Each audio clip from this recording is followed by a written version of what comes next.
Coco Martin, nanay ang endearment kay Julia Montes. Hello mga ka-chika and hello po sa lahat ng masusugid na manonood. Welcome pong muli sa aking channel.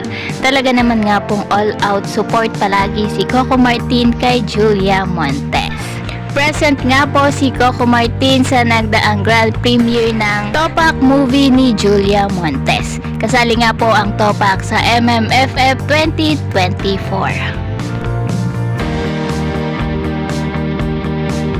Nanay!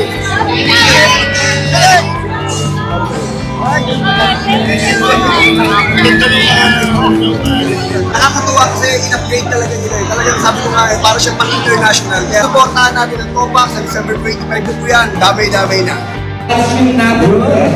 Hindi po salamat na nandito kayo ng TV at maraming salamat po sa pagdalago ng screening po ng Topak at sana po supportahan po natin yan sa December 25 na lahat ng mga pelikula na kalawang sa Metro Manila Film Fest dahil talaga po pinagandaan lang lahat ng mga pelikula, lahat ng mga producer, directors at mga actors.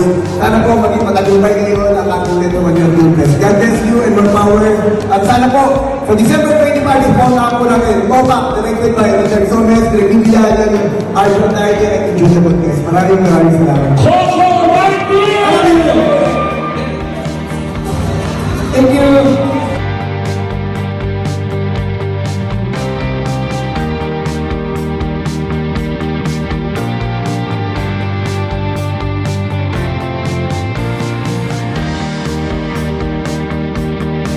Salamat po sa lahat ng gamalong ngayon. This is it? Aha! Gaano ka ka-excited? Ang dami ng mga nangyari, ang dami ng napag-usapan.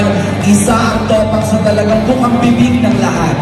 Siyempre, sobrang excited na mapapanood ng ating mga kababayan, ng ating mga kapamilya. Of course, sana po huwag niyo pong kalimutan. December 25 po, sana po supportan niyo po ang Topak. Our best actress, the prime actress and queen of drama, Julia Montes!